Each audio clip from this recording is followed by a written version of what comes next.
En búsqueda de un milagro, Yesenia Andrea Valle dice que a mediados de marzo del 2016 recibió su sentencia de muerte como madre.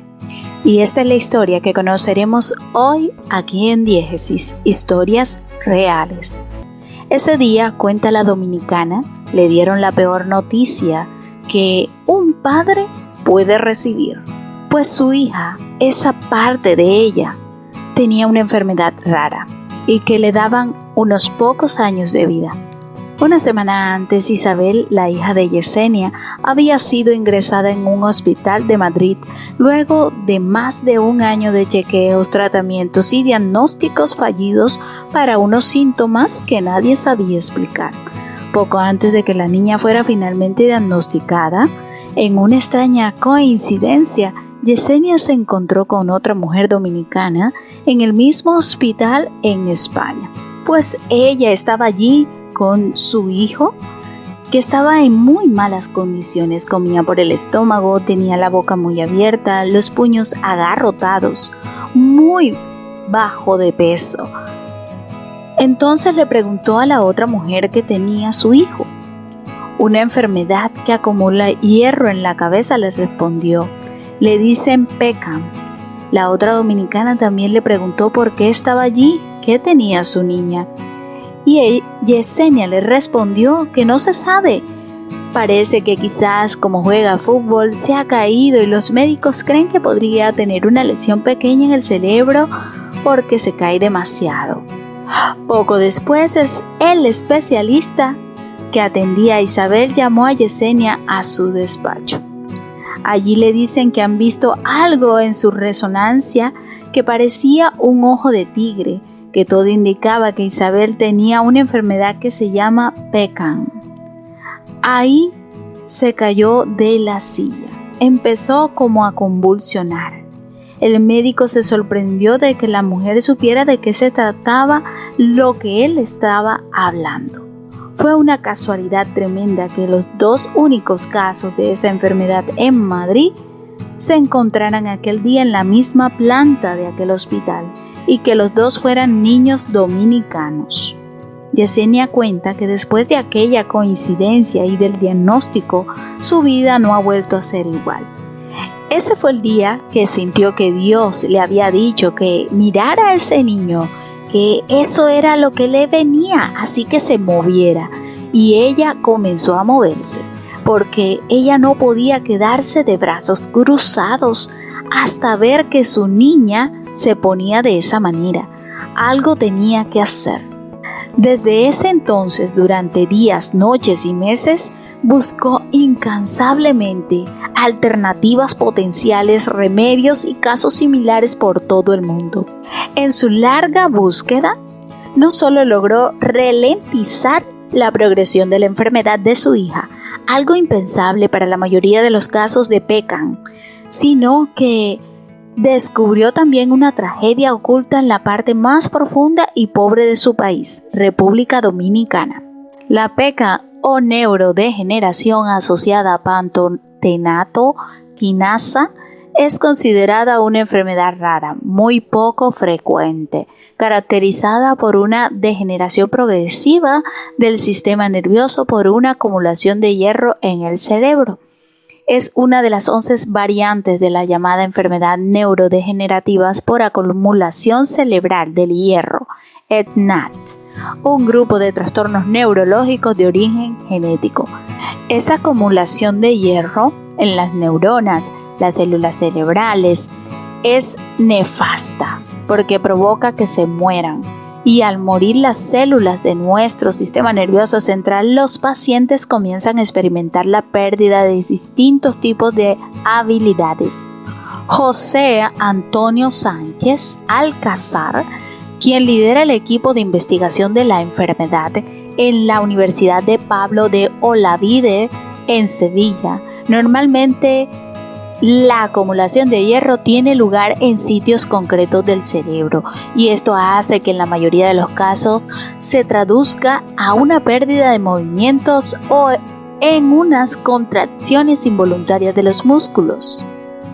Yesenia dice que su niña fue perfecta hasta los 10 años. Era jugadora de fútbol y ganadora de 3 medallas en el colegio, la única niña que jugaba fútbol. Pero un día empezaron a ver algo que no andaba bien. Cojeaba a la hora de correr, se caía con mucha facilidad, eran unos golpes en secos muy extraños. Algo tan simple como agarrar el lápiz le costaba mucho esfuerzo.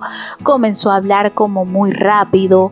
Ella la castigaba porque veía que hacía cosas raras, posturas anormales con las manos. No entendía qué estaba pasando con la niña. En el colegio también comenzaron a decirle que las cosas no iban bien con ella, que la veían muy inquieta. Una vez le dio un ataque de ansiedad en el que comenzó a arrancarse los pelos de las cejas y las pestañas. Ahí fue cuando la psicóloga del colegio las mandó al psiquiatra, quien sin ningún otro estudio le diagnosticaron un trastorno por déficit de atención con hiperactividad. Empezaron a medicarla contra el TDA, lo cual les vino muy mal porque eran pastillas que contenían hierro, que es al final lo que le genera este problema, y la niña fue peor con esa situación. Entonces empezaron a buscar neurólogos, pero tardaron 1 año y tanto en darles un diagnóstico.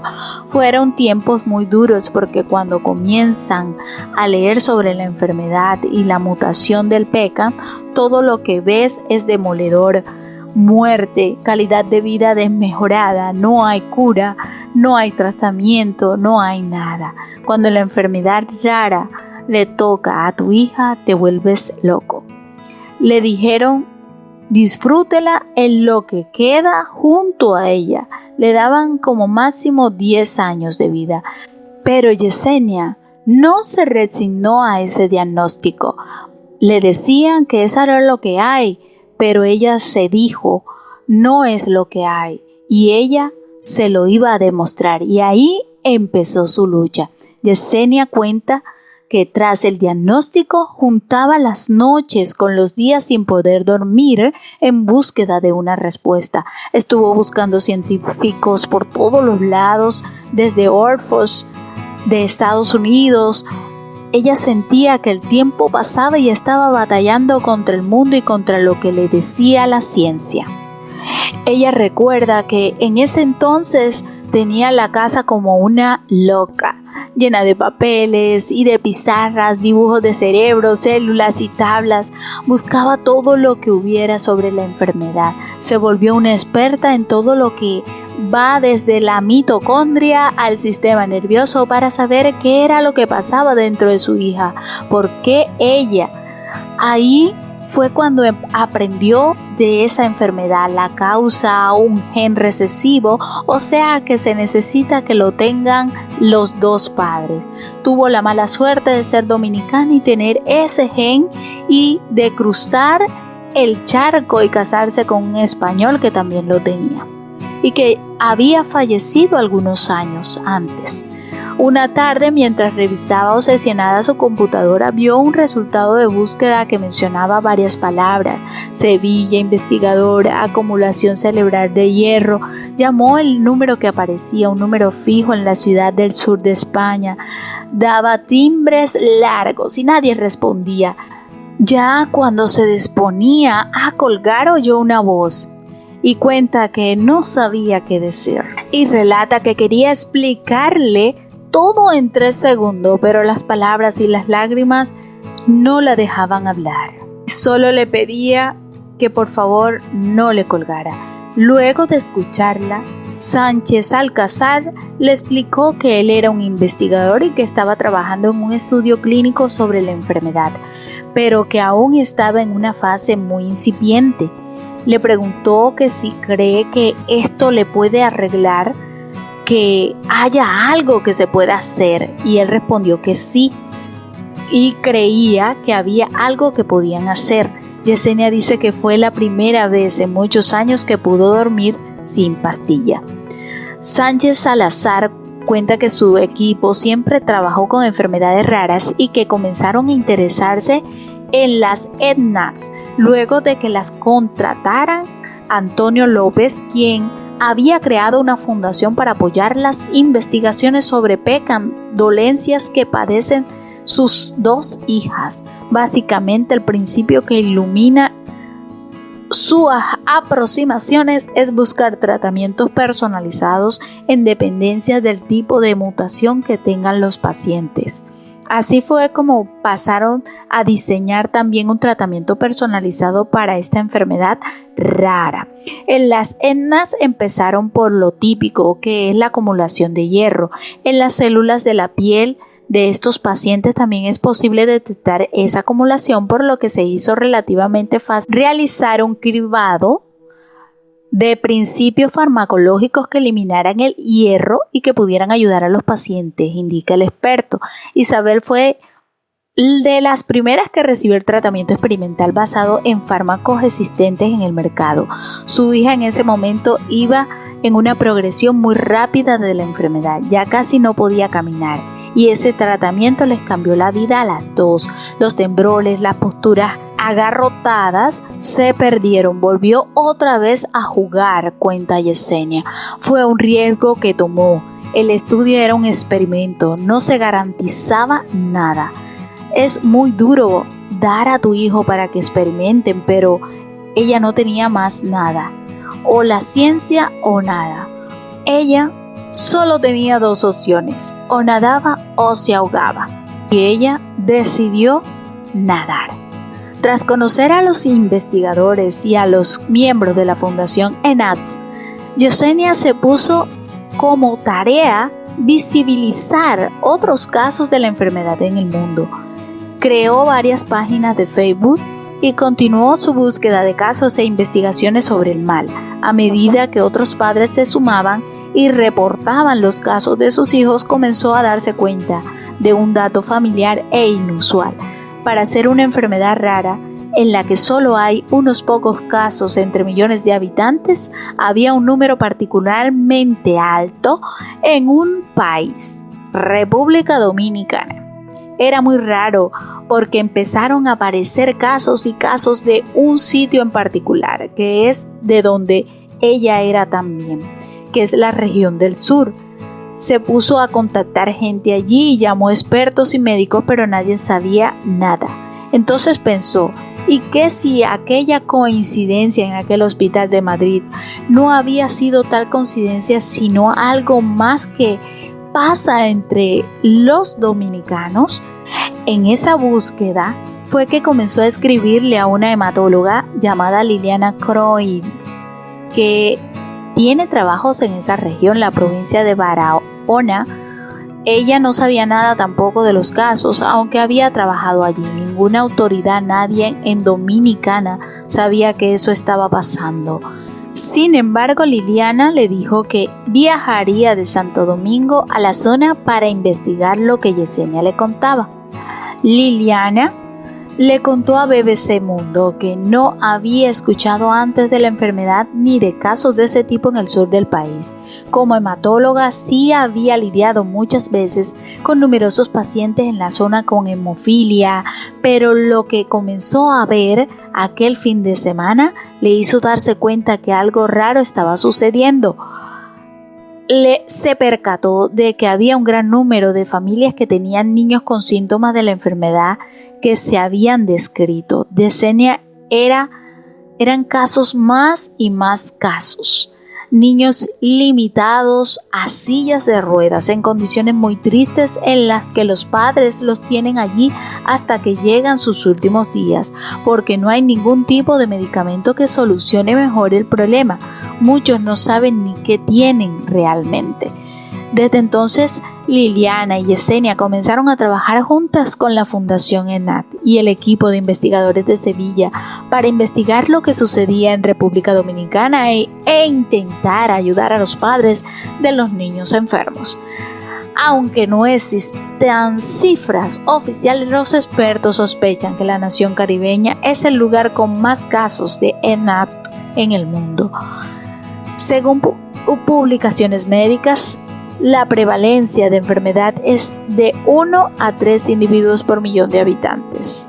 España, con una población 4 veces mayor que República Dominicana, tiene reportado unos 60 casos. Se llevaron a cabo censos informales en esa zona y revelaron que la PECA no era la única enfermedad genética. Es un área donde han visto otros tipos de enfermedades genéticas neurodegenerativas. Hay muchas comunidades afectadas por esas, señala Liliana. Una de las explicaciones que barajan los expertos son los altos niveles de endogamia en la provincia, una de las más pobres del país. Esa región sur es de las más desprovistas, donde las personas tienen menos oportunidades, donde hay menos población porque la gente emigra mucho y el que se queda es el que tiene más limitaciones económicas. No hay infraestructuras viales accesibles y la gente se va quedando allí y se casan entre las familias y parientes. Ahí es donde aparece el problema. Yesenia y Liliana denuncian el abandono que sufren estos enfermos que necesitan cuidados especializados. Es una situación muy triste de la que nadie se está ocupando, señala Liliana. BBC Mundo intentó hablar con las autoridades de salud dominicanas, pero hasta el momento de publicar esa nota no habían recibido respuesta a sus peticiones de entrevistas. A veces se deprime mucho Yesenia. Eso no es fácil, ya no tiene una cruz muy pesada con su hija, pero cuando ve esos casos allí en República Dominicana, cuando fueron en condiciones infrahumanas, se dijo que tenía que hacer algo. Y ha estado tratando de hacerle frente, de no rendirse, pero no es fácil, que ella tiene sus propias batallas. Isabel es una niña muy inteligente, pero su cuerpo no da más, sus músculos no le responden, va a otro ritmo, su cuerpo es como una cárcel. A ella le crea mucha ansiedad cuando ella trata de hablar y no puede terminar las frases, solo balbucea. Ella le entiende, por algo es su madre, pero las dos les cuesta mucho trabajo esa enfermedad por más que hayan mejorado enormemente. Para ella también ha sido muy difícil, por eso ella como madre hace todo lo que está en su alcance por ella. Un día le dijo que quería ser modelo y ella empezó a mover el cielo y tierra para montarla en una pasarela. Empezó a mandar correos y logró que Isabel modelara en Dubái como embajadora de las ENAD. Con eso incluso lograron identificar un caso de un niño enfermo en el Líbano. También empezó a escribir y a hacer llamadas y logró que modelara ropa de Agatha Ruiz de la Prada. Ella seguirá haciendo lo posible como madre para que pueda modelar si eso es lo que le gusta y seguir visibilizando esa enfermedad. Ella solo quiere verla feliz. ¿Qué no haría una madre por su hija? Si un día le dice que quiere ir a la luna, ya la verán buscando contactos en la NASA. Cuando se trata de amor verdadero de una madre, no hay límites para buscar cualquier solución que pueda ayudar a su hijo en cualquier situación que se encuentre. La mujer ha utilizado su resiliencia para surgir en medio de esta crisis, igualmente su hija. Y gracias a ella se han logrado muchas cosas, aunque el trabajo todavía no ha terminado. Gracias por escuchar. Recuerda compartir, suscribirte y comentar para estar conectados con Diégesis, historias reales.